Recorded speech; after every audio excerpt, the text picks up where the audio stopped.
What's up, everybody? Thank you so much for listening to Your Ex-Drinking Buddy. My name is Brennan Tassif. I'll be your host. Subscribe, rate, and review wherever you get your podcast. Check out the merch store at brennantcomedy.com/merch-store. And make sure you subscribe on YouTube as well. We'll put the shorts up there, the full video, the whole thing. Thank you so much for listening. I love it. I hope you love it. Subscribe on Patreon, too. We do bonus episodes. I do Tales from the Restaurant, where I talk about celebrities I've waited on and whether they're assholes or not, which is super fun. Also, we do a pre-show banter for my other show, Cheers from the Press Box with Joe Dorville. A lot of behind-the-scenes stuff going on over there, too. Make sure you just subscribe everywhere, just all over the place. I greatly appreciate it. And if you're not leaving the mean comments, thank you for that. Maybe leave a couple nice ones.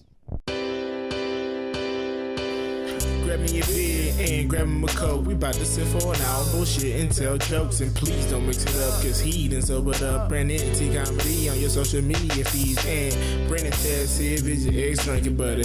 Brennan Tassif is your ex-drinking buddy. Brennan Tassif is your ex-drinking buddy. Brennan Tassif is your ex-drinking buddy. What's up, everybody? Welcome into another edition of Brennan Tassif is your ex-drinking buddy. I'm your host, Brennan Tassif. If you're new to the program, quick rundown of the show. I used to be everyone's favorite drinking buddy. It was my favorite thing to do. Hang out with friends, get drunk, do drugs, get in all sorts of trouble, and then reminisce about those crazy stories. I am sober now, but it's still one of my favorite things to do. Hang out with someone and reminisce about the crazy old days. Most weeks I'll be joined by a guest. This week is no exception. All the way from Brooklyn, New York, Greg Melly. It's the BK, dude. The big BK. What up, dude? How you doing? You're the first one in the home studio. I am honored, really. We actually did it right this time. So I had a home studio for a brief moment when I ran out of money. And I was doing it in the bedroom, but it was not Conducive to podcasting. No, it's basically I just threw my phone up on a tripod because I had all the audio equipment already. And I just threw my phone up on a tripod. And let me tell you something. All my guests are great. I love all my guests. The guests were not at the issue. It was the video and the lighting and all that was bad. How many women said no to that when they walked into the room None. and realized? Really? None. This is a trustworthy man right Well- here. Because that is crazy. Yeah, I just had a tripod set up in my room. I never even thought I was like, yeah, that. the pod's just right in here, baby. Don't even worry about it. And everyone was like, I trust Brendan enough to be like, let's do it. Well, at that point, I had established the podcast enough. Yeah. It's not like I just moved to New York and I was like, because that was the thing, and I've talked about this before, and the listeners know. The first mic I ever went to, I met Tori Cole. Wow. Okay. Very first mic, like my first week in New York. Which mic was it? Broadway Comedy Club. Wow. And I met Tori Cole, and I was like, oh my God, comedy in New York is going to be so easy. Like legit, because Tori's a legit, even 3 years ago, she was a legit Yeah. I was like, legit comics come to the mics. Yeah. Like to try out new stuff. This is going to be fucking a cakewalk. And I invited her on the podcast. And to her credit, and she's been on twice since, and we've talked about this, so I don't feel like I'm being weird. She was like, oh, yeah, like totally, just reach out. This is my Instagram. And then was like, not going to come on. Yeah. Because I just moved here from Florida. I'm 6'1", 230 pounds. I was like, hey, do you want to come to my apartment and do my podcast? In my room. And this is back when I was living in Midtown. So even though I was living with my girlfriend at the time, she was still just like, that's weird, Yeah, dude. yeah. And then as the podcast became more established and I had been here I was here for almost a year and a half when I ran out of money. And then I started doing it from the apartment. And then people were like, Katie Blunt came on, Veronica Garza. By then they were like, oh, everyone knows Brennan's not going to do something. Yeah. What if I think about this a lot, and this is saying a lot about me. What if I just did a total personality change? Like I'll be at work and there'll be like something just laying out like a chef's knife or something because I work at a restaurant. I'm like, I just picked this up and started swinging, not hitting anybody. You're not the but just first like, to have that. Yeah. See, sometimes like I would, again, never do it, but the thought's been like I could just make headlines. Yeah. Like right now. Yeah. Like in a blink of an eye. Just make headlines. We're doing it now. We're making headlines. I am the most Googled comedian right now on this day. Right now, in June. I'm popping. I might be trending on Twitter in June. July, no one remembers. No one me. remembers. No. Before we get too far, speaking of no one remembering, plug everything up front. This will come out in 2 weeks. So your Beautiful. dates, anything like that you got coming out. My name's Greg Melly. What's up? Hey. I'm a comic in the city. I run a show called New Kids Comedy. We're moving locations for the summer to have like a little outdoor event. We're going to do it at a kava bar called Misfits. Oh, that's cool. Yeah, it's cool. Kava, if you don't know, because I don't know, it's like liquid mushrooms. Yeah. So you can't bring alcohol to the shows, but like they provide that. I don't know what that means. So there's a lot of sober places, like sober. Is it like a microdosing thing? I guess. I don't know. So I have a very good friend back home in Jacksonville, and she opened a bar. It's a kava bar. Yeah. And we used to do mics there and do shows there and stuff. And she became really embedded. She had dated a comic at one point. This is why we started doing the shows there. But she became really embedded in the comedy community. But it was interesting because, like, I know kava from that aspect where they like put it in drinks and mix it in teas and stuff. But I also know like they would have kratom and stuff like that. And I've talked about this, like I talked about this with Derek Drescher a couple weeks ago. But kratom is something that people used to take. Like I know the dark side of all that stuff. Like it's stuff people used to take at the halfway house because if you take a full bottle of like 30 pills, it gives you kind of a slight heroin-y feel. Wow. Yeah. So like people are like, oh my God, it's like totally safe and it's herbal. And it's like, I'm like, I used to see people like OD on that stuff. I mean, it's like Advil, you know, Yeah. like anything in like the moderation. But yeah, at a kava bar, I think July 14th is going to be our first show. Hell yeah. It's going to be fun. I'm really looking forward to it. I also, this is like a weird plug, but starting in June, aka now, it might be out by the time this is out. Yeah. I'm starting a monthly monologue on Instagram. Okay. Of like once a month, do a monologue, find a monologue, memorize it, do it, blah blah blah. You're really diving into this acting. Yeah, because it's why I came out to New York. Is it really? Yeah. We probably talked about this on the first episode, but the thing I remember the most is the police thing. But Oh yeah, yeah. go back and listen to the first episode. So hang on, social media. Yeah, at Greg Melly on Instagram. If you're a Sixers fan, I was gonna say it. shocking. If you're a sports fan, NBA specifically, my Twitter's at Sixers Greg, and my YouTube is Greg Melly. Yeah. You do a lot of stuff about the lot of Sixers sports stuff. on YouTube. Yeah, I used to for sure. Yeah. Now I'm like trying to transition a little bit into more comedy. Inevitably, when my podcast comes out, it will be on YouTube. Okay. At least mine to start off until we can because create you're more of a the platform. one with bigger like, numbers. Yeah. But yeah. Dude, What's the new sports. podcast? Tell them about it. Podcast is going to be called Hill to Die On. It's going to be it's going to be me and Grace Lobo. It started because Grace thinks that she can kill a bobcat. Yeah. Like in a one-on-one fight, which is absurd. It's interesting too because this entire podcast started out of just this one Argument. interaction. Yeah, just a real argument. Yeah, which is, I mean, no, she can't kill a bobcat. Dude, she's a vegetarian, first of all. So that's how it started, and now like the premise of it is, you know, bring a hot take, and then we're going to argue it. An idea that I have for a podcast is, have you ever heard of the Great American Challenge? No. So it's like 5, 10, 15, and 20 of something in 24 hours. But it's like miles run, donuts eaten, orgasms, and then one more. So you do You can do something 5, 10, 15, and 20 times. all in 24 hours.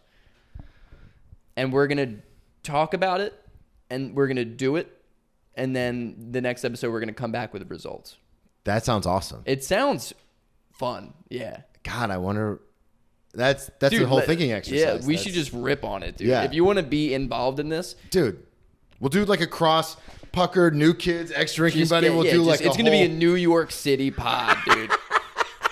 We're gonna have everyone. I forget what the fourth one is. It's miles run, which clearly is gonna be 5 for me. Yeah. Orgasms Really? is the easy 20. No, you're out of your mind. Yeah, I mean, my dick's gonna hate me for like 3 weeks, but that It doesn't have to be with another person. no, and it doesn't have to be consecutive. It just has to be in 24 hours. I'm like, come on. It's like the what are the fluffers? Yeah. In porn. That's so funny. The person has to keep it hard during the intermission breaks. No, you have to be hard for the full 24. And you're like, whoa. That wasn't a part of No, that. that's a 5 then. If that's Yeah. the case, that's just not happening. Truly. No, and also it's one of those things where I don't know if you ever did this when you were younger and you first discovered masturbating, when you would just do it too many times to where your penis was like, I want nothing to do with this. Yeah, and especially because when you first started, you didn't do it right. Yeah, and your brain was like, no, we have to get that feeling I'm like, again. but the end result is the same. Like, it doesn't matter how we get there, dude. God, Yeah, I'm no. so old and like out of that kind of thing, like sexually.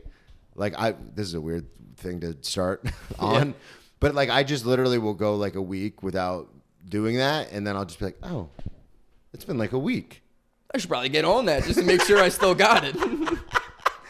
I'm honestly jealous. I'm jealous, dude. Like sitting here right now talking to you, my penis is inside my body. Like it's not even there. I mean, yeah, truthfully, for men, that's where it should be. Yeah, at all for times. real. Which I think is why when people would show up to the apartment, they were like, oh yeah, this is fine. He gives big dick inside of his body energy.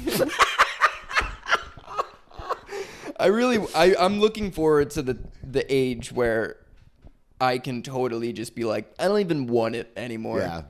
Because I feel 36, like baby. this might be such a hot take, but I'm so jealous of people who are asexual. Yeah. They got to be the most successful people in the world. I mean, I've seen 40-Year-Old Virgin. Like he had a lot going on because he wasn't thinking about he sex. worked at like Radio Shack. I understand that, but the whole premise of like he had all these hobbies. Yeah. That, like he got up every. Yeah, it's the discipline. It's a comedy, It's the discipline. but Judd Apatow really hit on something. Like he gets up every day at 7:00. He works out every morning. Yeah. He like goes to work, then he comes home and he like paints his little figurines and stuff. And I think at one point in the movie he even mentions how he has like all this money saved up. Yeah, I believe it. Yeah, and then he made a ton of money because of the figurines. Yeah, exactly. So it's like one of those things where it's just like, yeah, that would be awesome. Yeah, he just had his priorities set. Because everything I do is not, I mean, it's not from a sex standpoint, but it's for the validation. It's for like the admiration. Yeah, you're a comic, dude. Yeah, exactly. You have no self-worth. You hate yourself. I get it. I ran into somebody last night at the stand. Name drop. No, not a name drop. Actually, civilian. I was upstairs. This will be a name drop. I went down, saw Joe List do his set. You know, we fist bump before he goes up. We fist bump after. Friend of the show, Joe List. Check out his episode. Crushes.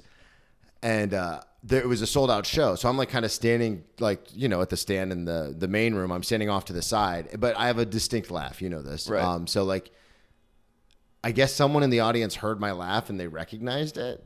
So I go upstairs. I'm being vague because it makes it sound way cooler. I go upstairs and then I'm talking to Sean Patton, you know, before he goes up. You know, just me and Sean. Holy, 2 name drops in one story? But this is why it's important because Sean is obviously exponentially way further ahead, lifetimes ahead of me in comedy. But we're standing there talking before he goes up and a gentleman walks up and he goes, Brennan? And that's sick. I turn and I go, huh? Yeah. What's up? And I didn't recognize, and you know me, I'm pretty good with names and faces. Yeah. And I didn't recognize him. And he goes, Brennan Tassif, right? And I go, yeah. He goes, dude, I follow you on Instagram. I love you. Wow. And I was like, you hear that, Sean? Hey, Sean. You kind of look like the rich man's version of Sean Patton. Yeah. Like the way better looking, more into it version of Sean Patton. I love Sean. Sean's great. He's Sean's hilarious. awesome. Yeah, he's great. Yeah. Well, you know, I go to the gym a little bit more. Yeah, you just like, you got it together. It's harder for him to go to the gym when he's doing all those dates. Yeah, right? When he's fucking on tour all day. Yeah.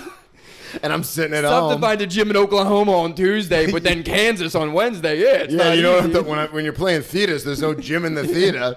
But yeah, so that was one of those things where I was like, oh, this is I'm going to ride this for a month. Oh, for sure. Do you ever have it? Because you've been all over the world now for comedy, which Wow. is something I wanted to get into. Wow, that sounds way cooler than it is. But Oh, I thought you were wowing my super professional transition. yeah, no, I mean, yeah, I'm shit. Let's cut that. We're gonna run Bring it that back. back. We're gonna run that back. Get IT yeah, on so that. I have been all over the world.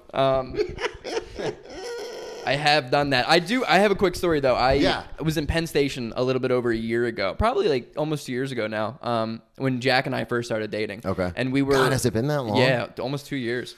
Her birthday's in like 2 weeks too. Wow. Yeah. I remember when you guys first started dating. I know, it's wild. But I'm in Penn Station with Jack, and like there's these group of kids, high school kids, wearing Sixers jerseys. Okay. And I'm just like, oh, like that's sick, dude, because the Sixers were in town for Christmas that year, and I was like, oh, like that's dope. Look at these dudes. We were headed home, and they were headed here, and then they came up to me, and they were like, Greg Melly, and my reaction was like, I looked over to Jack. I was like, what the fuck is wrong with you? Like, you really went over to these kids and told them my name. I'm like, you really told them these kids my name to, like, why would you do that? Like, why would you ever why would you make me feel like that? And she's like, I have no idea. Like, I didn't go over to those kids. And she's so confused. Yeah, she's like, no, I didn't do that. She doesn't even know what you're talking about. No, and I was like, holy shit, did these kids recognize me? What did you say to the kids? So then I left them. I had that conversation with Jack, and then I went back and tried to make amends to my first ever fans. So they say Greg Melly, and then you like kind of walk away and turn to Jack and go, "What the fuck is wrong with you?" And she's like, "What are you talking about?" Because she went over to get a drink like right by them right before that happened. So I was like Scooby Doo putting the puzzles together, and I was like, "This doesn't work out." And then I had to go back, and I was like, "What's up, dudes?" Like, yeah, Greg Melly, yeah, that's who it is. It's your boy for sure. Don't forget to like and subscribe.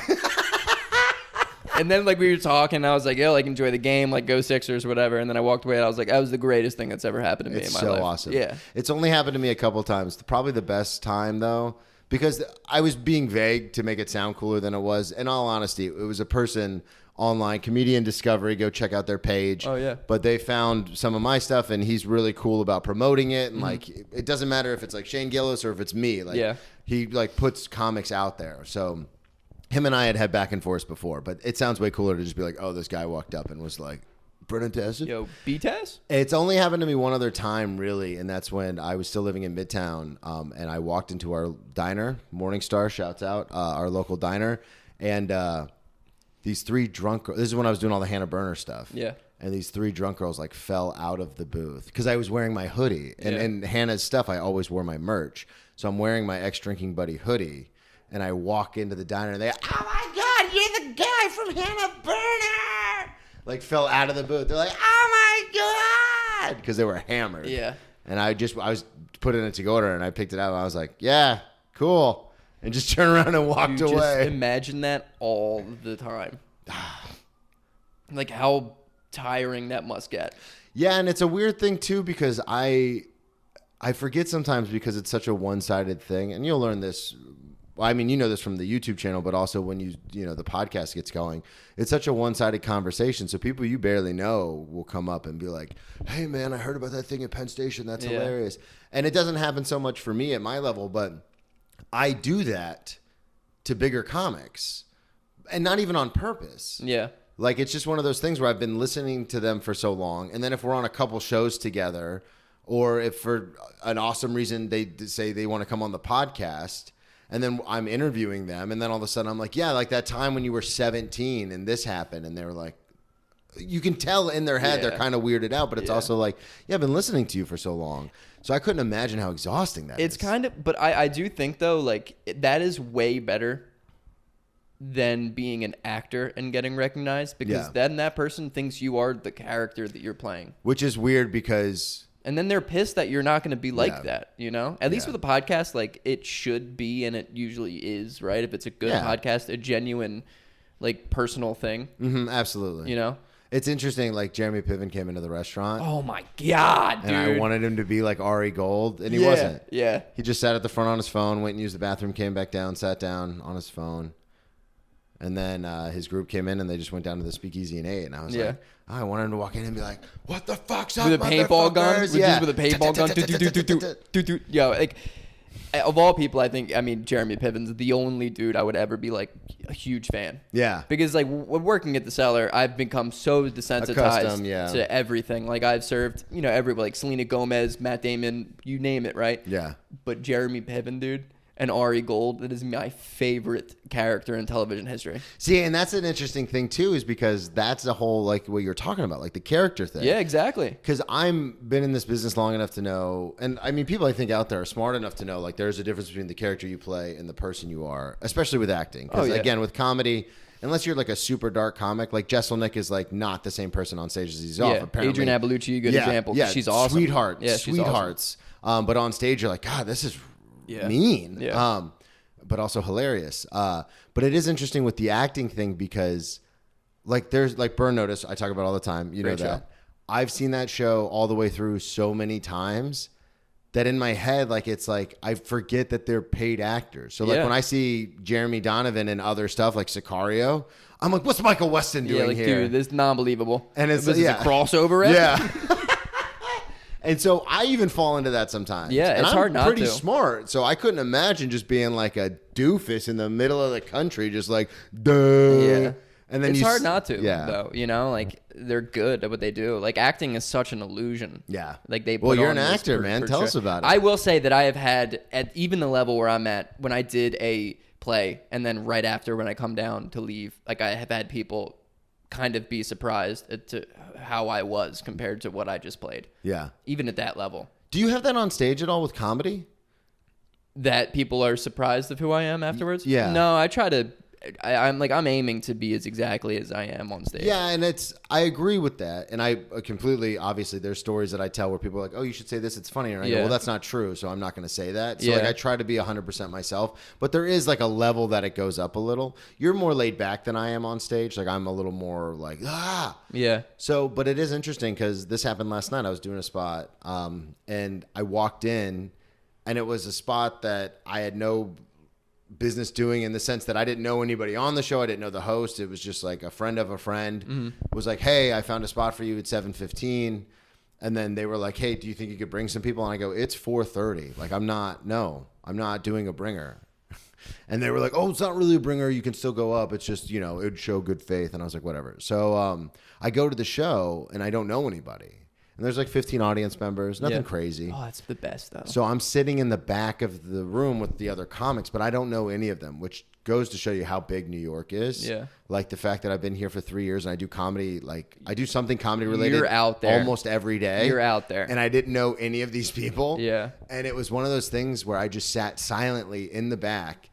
And then when the host came over and was like, hey, you're up next, I got up and I kind of sauntered over and I like did a little stretching, And then as soon as they called my name, it was like, boom. And I like went on stage, grabbed the mic, and I'm like high energy. Yeah. And when I came off, some of the people were like, dude, where did that come from? That was awesome. And I was like, oh, that's me. Like, that's what I do. Performing, dude. But so I guess there is what it's a long fucking winded way of saying, like, yeah, I think even with stand up, there is like that on stage, off stage personality. Yeah. Yeah.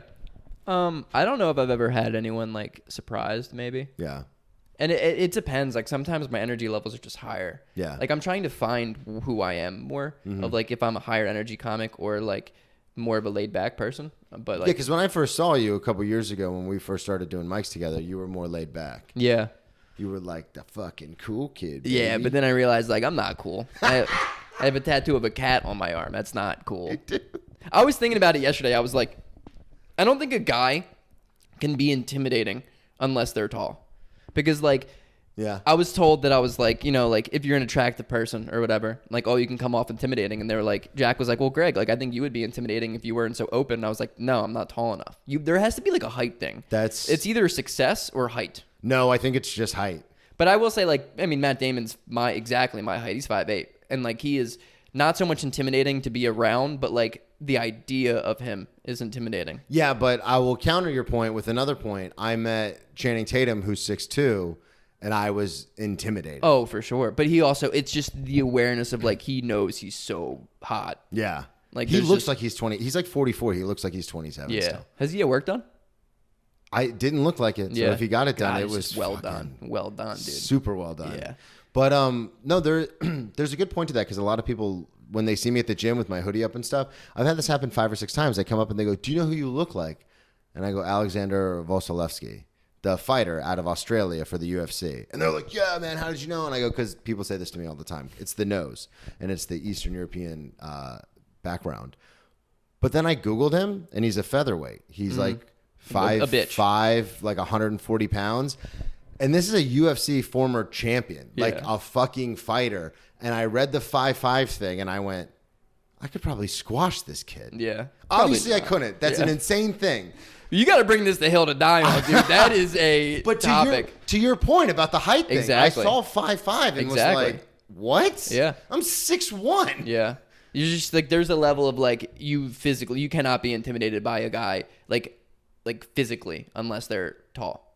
Yeah, I think so. Yeah. Because do you like agree or disagree? Oh, 1,000%. Yeah. Because you can be as attractive as you want to be at 5'8", and you're just like a cute kid. But I can come and put my head on your head and be like, hey. Yeah. But you're not like, you don't feel their presence. Like something about Chappelle that I think, it's also because he's so tall. Yeah. And Chris Rock is tall. But Kevin Hart is intimidating because he's so massively successful. Like, that dude has such a chokehold on entertainment. He was doing the Game 3 of the Celtics and Mavs last night on ESPN. Nuts. And I'm like, what is going on, dude? You're like, I'm a comic. What is I like Kevin, basketball. I'm from Philly, too. Let me hop on there. What is he doing, dude? Why do we care what Kevin Hart has to say about two teams he has nothing he knows nothing affiliation about? with at all. And do you think he has enough time to watch games of, like, Celtics and Mavs? No. I don't have enough time to watch games, and I host a sports podcast. Right. There's no way he knows what he's talking about. He just showed up, and he's like, yeah, Tatum's the best player, right? And they're like, actually, it's been Jaylen Brown for a while. And Drew Holiday's kind of been killing it. Yeah, Drew Holiday's probably going to win MVP of the finals. He's like, no, Jason Tatum. Yeah. And then they're like, God, you're so funny. He said Jason Tatum. He's the man, though. Kev's He's the man. super cool. He's the one dude where I'm like, oh, I love him. Like, in person. Really? And out. Yeah. He's like the inspiration to why I ever started wanting to do in comedy. God, did we talk about this? I think we did talk about this last time. Philly Kid, yeah. But tell the listeners. That was like 2 years ago. I was like young when Laugh at My Pain came out. That's when it. Yeah. And I say it with your chest. Yeah, he had it in Philadelphia. It was in movie theaters, so I went and watched it with my brother in the movie theater, and I was like, "You can do this, dude! Like, this is hilarious." Yeah. Just the idea of like coming and showing up and watching something for an hour to totally forget about the rest of your life. That's why I got into comedy at 12. Yeah. I would watch those Comedy Central presents, and I was like, oh, I laughed. Yeah. You No matter what. For the first time in months, I was laughing and not like wanting to die. I was like, this is awesome. Awesome, dude. Movies do that thing for me too. Yeah, me Movies, too. though, it's a little different because I get so locked in to it. Like, I can't be on my phone. I'm the same way. I'm just Who so did I like, just talk to about locked this? in. I was just talking to somebody about this because my problem is like when I watch a show or something, like my ex used to do this and my current girlfriend, Tracy, shout out, does this now where Tracy likes to watch a lot of like reality competition shows. Like the challenge is like her top, like NFL's mine. The challenge is hers. Like it's her top tier sport. And I mean, they're legit athletes and there's no argument for me there, but it is interesting because when we watch stuff like that, I'll still turn and sometimes she'll be on her phone. Yeah. And I'm like locked in. Like, I don't even like these kind of shows. And I'm still like, fucking, what's going on? Did you see the way he looked at that person? Did you see the way he did that? And so it's hard for me because sometimes I'll just throw on, like last night, I was like, oh, the new Game of Thrones is coming out. I've already watched House of Dragon 3 times. Really? I haven't seen it yet. And I'm like a Game of Thrones fan. I'm a huge game. I was a Skyrim kid my whole life. So I like dragons and warlocks and fucking wizards. And I'm a nerd. I'm a giant fucking nerd. But I was like, oh, I'll just start Game of Thrones over. The worst idea I could have had. I did this at like 11:30. Yeah. It was like 1:45. And I was like, you have to go to bed. Like, stop. But I get so like sucked in and locked in. I'm just like, nah, we'll just, I know what happens, but let's just watch the next episode. I don't even think I could rewatch it just because of how much I hated the last season.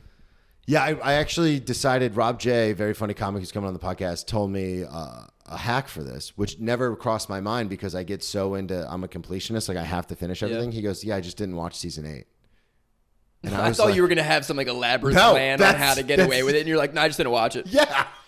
And I literally was like, wait, we can do that? Yeah. And he was like, yeah, I just didn't watch it. Yeah, it sucked, dude. And then I went on IMDb last night and the season 7 finale is like a 9.5. Oh, yeah. There's not an episode in season 8 that's higher than like 6. Yeah, because it's just brutal. It's such dog shit. It's so bad. And like, I hate to be like such a, like, oh, everyone thinks it's bad. I think it's bad. I just like watched it. And I didn't watch Game of Thrones when it came out. Mm-hmm. I waited for a long time because I was like, I don't like Skyrim and like wizards and warlocks and like dragons. I was like, but all right, it's, people say it's good. Let me watch it. It's one of the biggest shows ever. Yeah, but like just character-wise, it was unreal. It's so good. Yeah. And the thing that I really like about it, and HBO is really good about this, they don't shy away from killing off main characters. Oh, my, yeah. Robb Stark is like my hero. Yeah. Through the first 2 seasons. Like my hero, like King of the North, like let's fuck. And then the Red Wedding, I was just like, holy I can't shit. watch this show any. Like they killed my guy. Yeah, but then they just give you new guys. Yeah, then they just give you new people. They do that a little bit differently though with like my favorite show of all time is The Wire. Yeah. Yeah, I know you love that one. But I love the simplicity behind how Omar dies. It's like, have you seen kid. The Wire? Yeah, the kid, right? Just I actually only saw season 1. I never watched it, but it's so out in the zeitgeist. Dude, I know what happens. You gotta watch it. I heard that once you get through season 2, it fucking goes. And like I've rewatched it a few times, but like I've rewatched season 1 and 2 a bunch, and I never really finished it. So now season 1 was just so slow.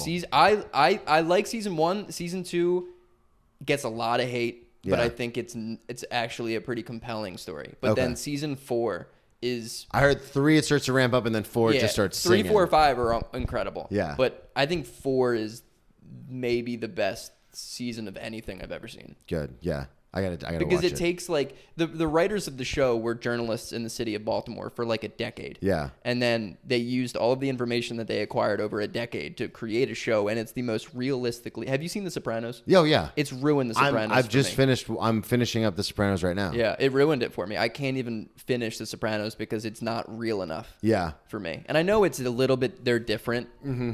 But the realism and like the accuracy behind The Wire is like shocking. Well, and that's why I like.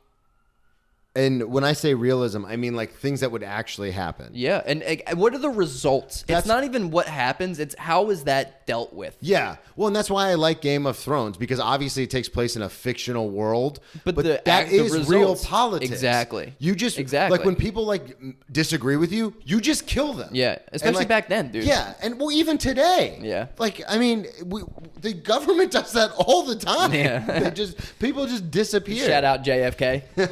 Yeah. Right? Shout out JFK, yeah. But it is just one of those things where people just vanish. Like Boeing, the 3 whistleblowers, all dead. Yeah.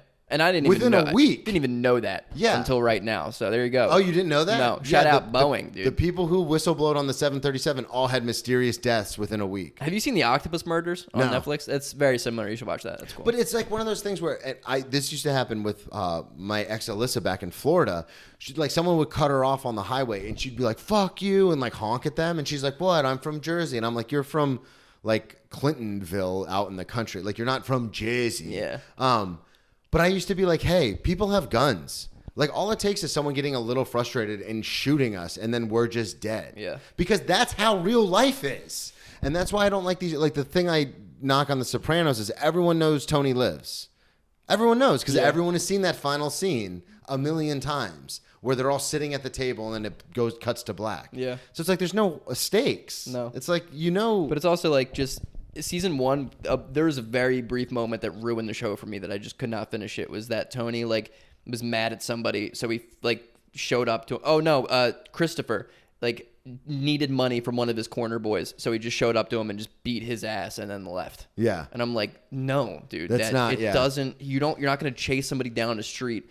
So the police are probably already watching it. And just beat his ass and then leave and then just call it a day. That is the thing that does frustrate me is when there's no consequence. When it's like, oh, you're just doing whatever you want. Yeah, that's a good point. Consequence is the realism. And in The Wire, like every minute thing that occurs has an action that comes as a result. I love that on shows where like something small, like it's also incredibly frustrating because you're like, what the fuck? But something small will happen. And then it comes back. Like it's a callback later on. Yeah. Like someone like... They don't forget. Yeah. They everything in a TV show is there for a reason. Yeah. Like someone nicks like a plant or something. And then like 3 seasons later, they're like dying of an infection. And you're like, wait, what? It's like, well, it's like Game of Thrones and the Stone people. Yeah. That's what I was going to bring up. But I was like, we've talked too much about Game. Yeah. But yeah, that's exactly the case where like someone gets nicked and then it's like the end of the season. And then all of a sudden their arm and you're like, oh yeah, that whole thing happened. Like, I like that. Like I was paying attention and it like satisfied me. It rewards you for paying that's attention. The word. It rewarded me for giving this show the attention. Because you were like, wait, that happened. And none of the characters on the show saw it, but you saw it. Yeah. You're like, wait, did nobody else know? And then it's like they give you a little like, attaboy. Nice. We saw you. We saw that you saw. But now pay more attention because I just showed you that it's worth paying attention to. Absolutely. That's why Game of Thrones is awesome. That's why I got to watch The Wire. The Wire, dude, The Wire really is. It's incredible. Like, it's unbelievable.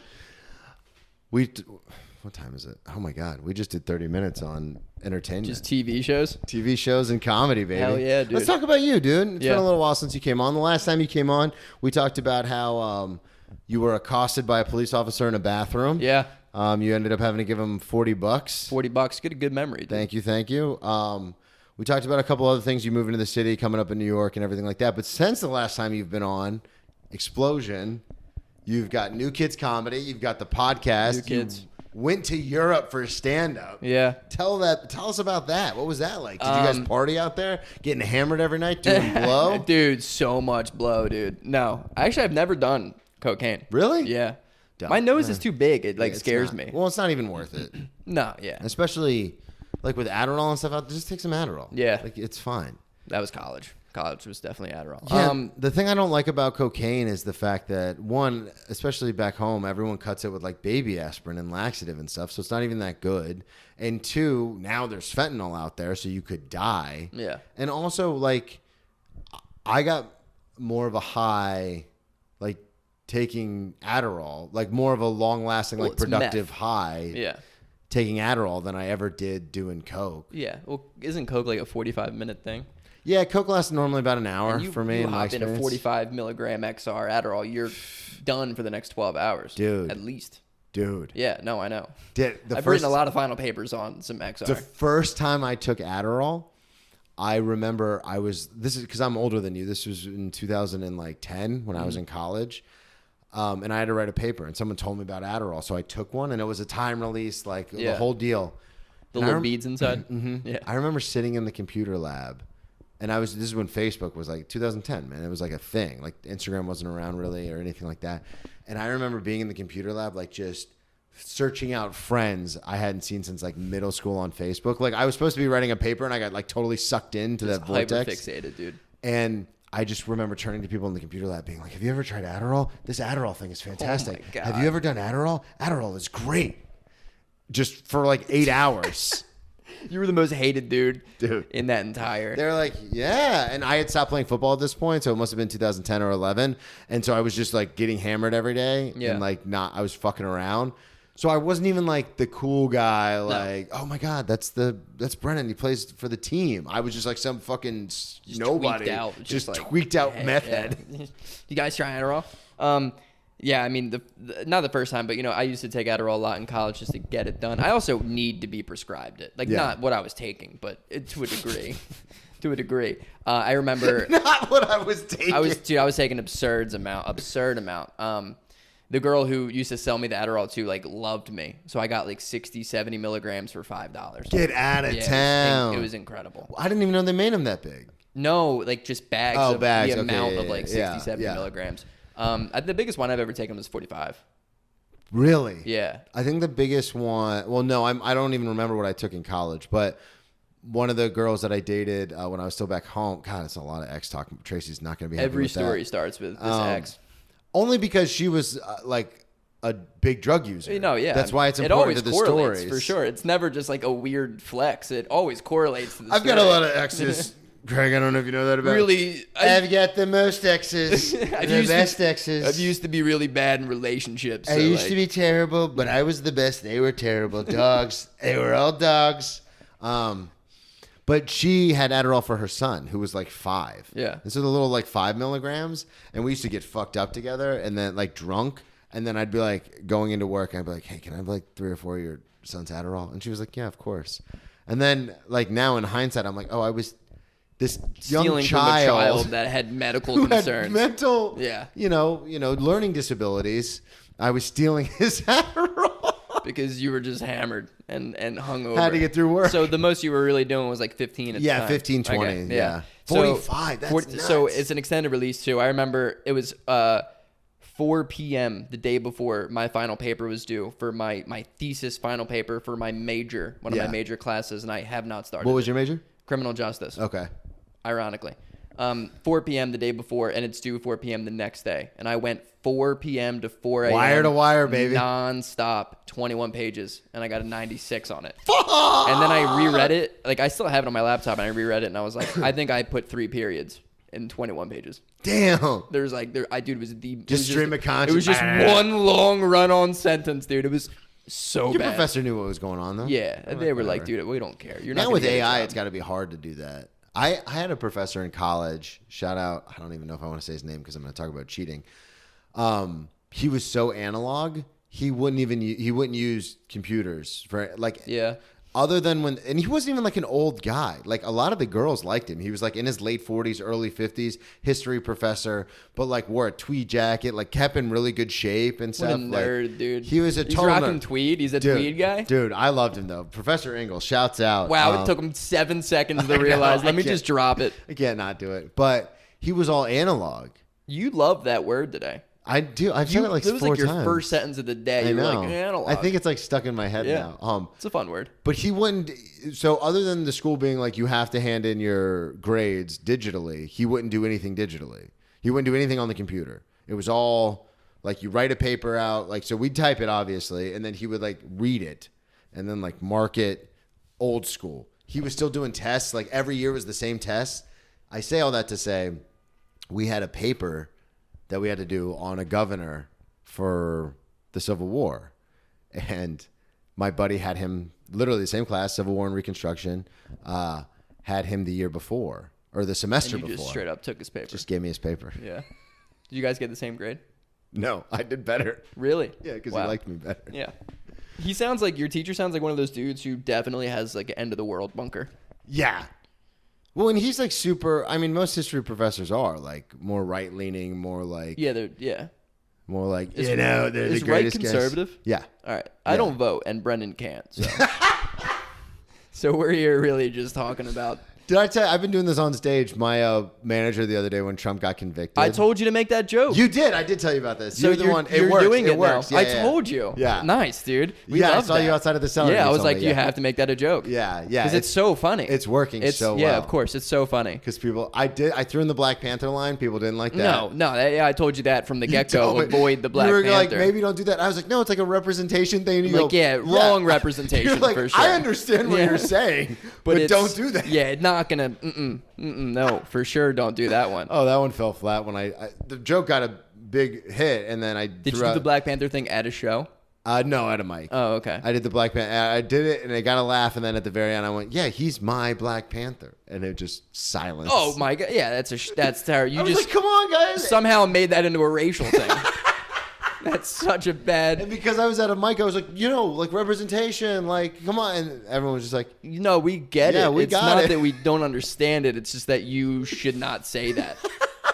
Because that's a little different. That's so funny. I'm glad that works. "Yeah, it did work." Yeah. But we were talking about it. So you never done cocaine. No. So when you go to Europe, Oh, okay. Yeah, wow, we got sidetracked. Yeah. we need some Adderall right now. Yeah, for real. I went to Portugal for 10 days with my girlfriend, Jacqueline, Very funny comedian, also very friend of funny. the show. Check out her episode. and co-producer of New Kids Comedy. We were in Portugal, and Rafi Bastos was also out in Portugal and needed openers for his show. I mean, the cool thing was that it all happened before you went to Portugal. Yeah. Like the setup was like, But we didn't go to Portugal because we knew we were opening No, for him. I know, We just but- like happened to be there. But also like, it's nice to know that he trusted us to be like, oh, cool. Like I need openers. Like, are you guys going to be here that date? And we're like, yeah. He's like, dude, we'd love for you to open. So Jack and I show up and I do 15. Jack does 15. I hosted and it's like 500 people. It's in the theater. Like there's like the upper thing. Yeah. Sold out. balcony. Yeah. Yeah, sold out and just murdered. Because like not only Bang. dude, bang. 3 applause breaks in 15 minutes and like cuz the whole time there, it was on our 10th day, our 10th and final day in Portugal was our show. So we spent 9 days like enjoying the town, everything about it, Lisbon, we went to Lagos, but also like asking locals like what their knowledge is to the material that we have. And then I would just replace things that would work in New York with things that would work in Portugal. That's fucking smart. So it's just like really like Wicked smart, dude. I learned really quickly that they're just jokes are just formulas. Yeah. You know, really just a formula. It's and just how then you do it. A plus B equals C, Hey, baby. sometimes you got to go to D instead of C. But we got there is the thing. Yeah, so it was just like I really just kind of revamped the set, That's keeping awesome, it, dude. but making it more known internationally. And also though, in like Portugal, comedy's not been around that long. And it's not New York City. Yeah, you're just like, So they're going to Fishing look with at you. dynamite. Yeah, they're going to look at you like you're a god. yeah. And so it was just like they knew that you were good. You didn't have to prove to anyone. In New York, it's constantly proving because it's around, you're Yep. around so much talent and it's so oversaturated and overpopulated in like this one specific thing that every show you go to, doesn't matter where it is, if there's 8 people, if there's 100 people, they expect you to be like a certain level. The best, yeah. Yeah. And in Portugal, they're just like really happy to be there. Like this is like a really big event for Yeah. them. They're like, we're going to go see Rafi. Like, let's buy tickets and do this. And it was just like, dude, it was so good. That's awesome. And man. then the next day we came back to Brooklyn and did a mic and just bombed. And I was like, well, welcome home. That is the weird thing because I've noticed because social media is everywhere and everyone knows that, but there are parts even of the country where it's not as important as it is. Like we're in an echo chamber, obviously in New York, we're in a little bubble, but like, you know, you go to the middle of the country to people who have like, you know, they work on farms and shit. They're like, I don't have fucking time. Like, yeah, maybe I'll post like my family every once in a while on Facebook. Like we're still alive kind of a thing, you know, like a Christmas card or whatever, but they don't post constantly. So I've done shows in the boonies in Florida and somewhere, you know, in some places in the Southeast where like it's a bar show and you get up and it's gone really well. Yeah. Because they're not oversaturated with stand up on their phones all the fucking time. Oh, of course. But that is a problem. Like you even go to some of these places like I'll go home to Jacksonville where comedy is not what it is in New York. Yeah. But people still expect like because they watch Shane Gillis on their phone all the time or, you know, Gary Veter or like, Sam you're from Morril. New York? Prove it. Well, not even that. It's just like, oh, you do stand up? Yeah. Prove it. Yeah. And you're like, what the fuck, man? That's also just stand up. Yeah. It's such a thing that everyone thinks they can do. Make me They're laugh, like my clown. friends makes me my friends think I'm funny. Yeah, your friends know you, dude. Yeah. It's your inside jokes. Yeah, like they know who you are. They trust you. I think I told you this. It's something I feel bad about, but there was a person in certain circles, I can't tell you because they're anonymous, going around telling everybody he was a comic because it's some of the talent shows that this certain anonymous organization puts on. He would do comedy. Yeah. So he's telling everybody he was a stand-up. So I brought him to an open mic and he bombed. And then I went up to him, and obviously he bombed because all his jokes are related to booze and drugs and all that stuff, which at a regular open mic doesn't, you know, it can work, but it doesn't always work. Yeah, it's tough on a Tuesday at 2 p.m. Yeah. to be like. And this is back home in Florida, and he like brought a bunch of people, but none of them drank, so the bar owner was like super pissed. And then he bombed. Even the people he brought, like they've already heard the material a bunch, so they didn't really laugh. And I went up to him after, and I go, "Don't ever tell people you're a comic. You don't do what I do." Christ. But Brendan's got that dog in him, dude. Oh my god! But it is one of those things where, like your point, where it's like they're just like, let's fucking go see this comedian, and you're just murdering. Yeah. And then you come back to Brooklyn, and everyone's like, eh. I kind of like it. I kind of like when people say that they are something. Yeah. Because it's like, you know, like what's the statistic? There's like 7,000 comics in New York City, but then really, truly, how many are there? Yeah. And then you narrow that down, like how many are there? You know, like it's not as big as I think people here think. Well, and that's case in point. The show I did last night that we were talking about earlier. Didn't know anybody on the show. Right. Didn't know anybody at all. The host was awesome. She's a mainstay in New York. Yeah. But as far as the comics that were on the show, I was like, oh yeah, I'm the only comic here. Like, you know what I mean? Like, I don't. Yeah. I mean, it's shade and it's disrespectful. But it's also and it's mean, like but it's also on one of any those, given night. Yeah. You know? There's sometimes where I get blown out of the water. Right. It's like, on any given night. But it was just one of those things where I was like one of the people was like just ranting and raving about like migrants. And I was like, that's not like, if you want to do that, you gotta bring the funny. It's gotta be punchy. It's gotta be real punchy. And she was just yelling. And I was like, oh, like I'm not. So to your point, there's 7,000 people in New York that say I am a comic, but how many are there really? Right. Yeah. Because like at the show last night, there were probably only two of us. Yeah. Right. Shouts out. Hopefully they don't listen. But yeah, I mean, and then the trip in Portugal was just incredible. Talk about it. It was incredible. Like you had been planning this for a while. Yeah, we were planning it. We bought the tickets in November, and we did it in March. Yeah. And it was just like, it was awesome. Really, I mean, Where did you stay? I've Like, never take us been through out it. of the Did you- country. We flew into Lisbon. Who did you fly with? United Airlines, maybe? Oh, you don't. Oh, I don't know. I'm a big Delta guy. I don't even remember. I don't think it was Delta. I think it was United. Do you get it's international flights, so you get free booze. Were you drinking on the plane? I wasn't drinking. The food was awesome though. Was it? The food on the way home was like elite. Yeah? Like literally elite. Sitting in the back of the plane? Middle? We front? were like middle. Okay. I'm not someone. I've never been out of the country before. Yeah. That was the first time I've ever left the country. I just got my passport, and that's how I opened the show. I was like, "Yo, like, I just got my passport," and it's just like it's when you're hosting the show. It was so easy right off the top. You just felt the energy, and I was like, I just got my passport. Like, really excited to be here. But I found out, and I don't know if you guys know this, but on the flight here, I found out that Portugal is not actually in South America. You talked about that. Yeah. I forgot you were going to do that. Because I really thought that Portugal was in South America. And I'm lucky because I am dumb. And the dumb American is such a stereotype. Yeah. So I didn't even have to really pretend. Like You I could just say was that- me. I remember before you left, you were talking about how you were like, yeah, I got to get a passport. Apparently Portugal's in Europe. I Yeah. thought, and I was like, dude, that's hilarious. You're like, yeah, that's how I think I'm going to open the show with that. That's And how I was I like, opened you it. have to, dude. And then I kind of like layered it with like, yeah, I had all these plans. Like now I have to change. Like I was going to plan on going to Argentina and like hike and like go on the hills. But then Machu Picchu. But then I remembered, oh, I can murder here. And I'm like, but you know what? Ronaldo is better than Messi anyway, so fuck Argentina. Yeah. And the place erupted. And that's 20 seconds in, and I'm like, oh, now I have them right here. Because then I told the audience, I'm like, you guys are so easy. I knew you were going to love that. Yeah. And they loved it. And their English was impeccable. Like, so much of Portugal is so English speaking that it's like, Well, yeah, I mean, a huge percentage of their revenue is tourism, so they got yeah. Oh, it's super tourism. But we flew into Lisbon, spent 4 days there, and then we went down to Lagos, which is on the western point of Portugal, of like literally right on the like the ocean. And we spent the rest of the time there until the last day. Came back to Lisbon for the show. But Lagos, like no one there is from Portugal. It was Really? It's literally like the Jersey Shore of Portugal. Like Were that's you- a place that you go back to when you're like 22 and just go insane. Yeah, it's in like the summer. Ibiza or whatever that is. Yeah, in Spain, yeah. Where it's just a bunch of young kids getting fucked up. And just getting fucked. Yeah. He's like, people are horny in Europe, dude. Are they? Oh my god. Were you guys going out a lot? We or went were you out like twice. Yeah? We were out of the house all day, every day. So that's what I wanted to ask. Was it more a like, you know, we want to see Europe kind of a trip, or was it like a yo, let's get fucked up? It was kind more of trip? like a let's see what Portugal has to offer. Yeah. And like Lagos, we did a lot of like really cool hiking trails. Yeah.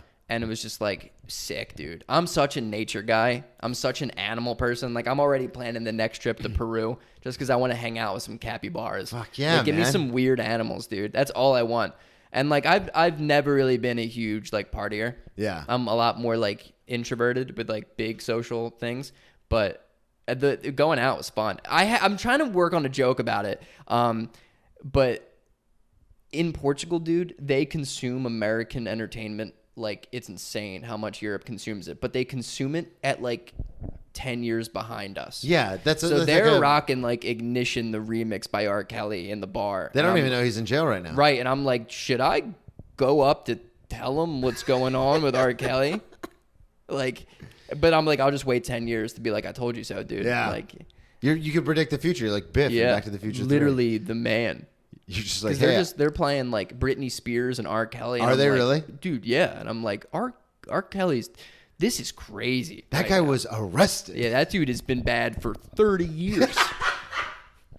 And not bad as in good, like bad as in just bad, yeah, a bad person. Yeah, bad with like normally spelled, not with a T at the end of it to make it look like it's actually good. You know, like Is that a thing? I think so. You have no idea. Really, like you're like, yo, she's bad, but with like with a T at the end of it. Bad. Yeah. Bad. Yeah. But yeah, it's just like how much they consume American media. And now they know you two on top of everything else. Yeah. Now they've got more American media to So consume. then, literally a couple of weeks ago, it was right before our show. I'm outside the cellar, just chilling, just standing. I've seen you there 100 times. Yeah. And there's this girl who comes up to me as I'm talking. Was I talking to you? No. I think I was talking to another comic. Who the fuck was I talking to? I don't know. But I was talking to somebody, and then this girl comes up, and she's like, Greg? And I'm like, yeah. She's like, dude, Portugal. What the fuck? But the craziest thing about it is that she didn't come to the show. She just had one of our tours together. It was like we were the only 3 Americans on like some small 8-person like SUV tour around the mountains of Lagos. And she like is an NYU So kid. she Remembered me. And then she came to New Kids the next day.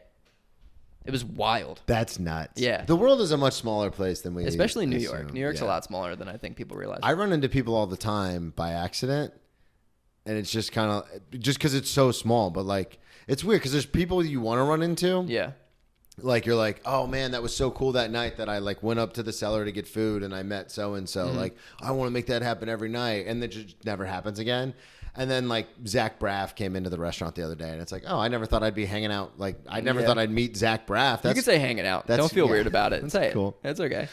You're a big Philly guy. Big Philly guy. Brandon Brooks came in.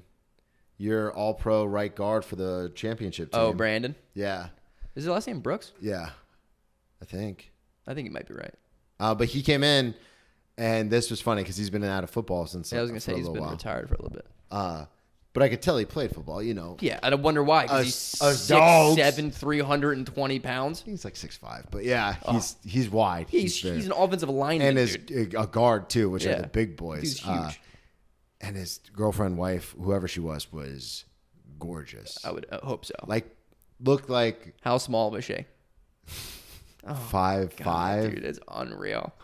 Like I don't even want to be 160 pounds maybe, but she was, thicker all right, than so a she's Snickers. got like a little yeah, strength she had to her. a little, but I kept trying to push the conversation to comedy or to football because I was like, this dude played. Yeah. Like I can tell this dude played, but he's a lineman. I didn't know who he was, but I could tell that he played.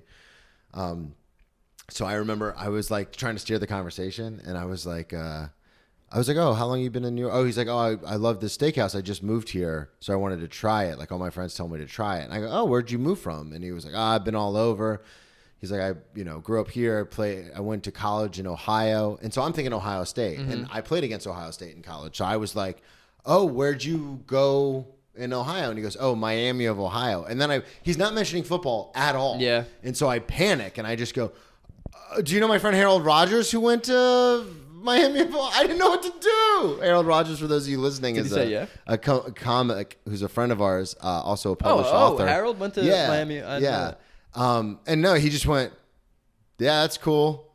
Because obviously it's a big fucking school. He was just like, yeah, cool, man. Especially if he didn't play football. Especially of all people. You think Harold knows Brandon And Brooks. so, I was so disappointed, and I was like, well, what are you doing in New York? He goes, oh, I work for Goldman Sachs, and I walk away defeated, and I was like, I guess he's not a ball player. And then when he went to pay, his credit card said Brandon Brooks, and I Googled it, obviously, off rip. By the way, we do that, so just so you know, when you go out to eat, we do that. And of course, it pops up, and I was like, this fucking slow-playing softball and motherfucker. I love that about him, dude. I love that dude even more.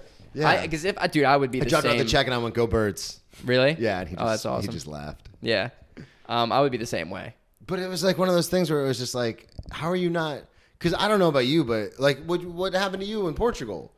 Like that girl, like seeing you and be like, oh my God, and then coming to the show. Like I'm always like, I'm more introverted, but if someone asks like, oh hey, like what do you do? Like I always say like but biggest. We're not used to it, dude. That's true. Like that's true. Good point. It really boosts our ego and it makes us feel good now. But like I'm telling you, I've always said this. This brings us full circle to what we were talking about before. Right. I've always said, like when fame, money, or whatever comes, nothing about my physical appearance is going to change. I'm not going to be like living in a really nice house. I'm not going to be like driving a nice car. I'm not going to be dressed really nice. This is the nicest I'll ever dress for anything ever. I will never dress nicer than this. And because I don't want to be that person that's like looked at as if I'm like, dude, this guy, he's got to be something. Yeah. Because either you know me and you're for sure you know me because of something I've done, which would make me feel great, or you don't. Yeah. I don't want to give you like the impression of like, oh, you definitely know who I am. That's true. You know? Dude, especially this was so if you're much a former NFL player. Right. Yeah. This was so much fun, dude. Plug everything one more time. Let them know where they can find you. At Greg Melly on Instagram. At Sixers Greg on Twitter or X, whatever you call it.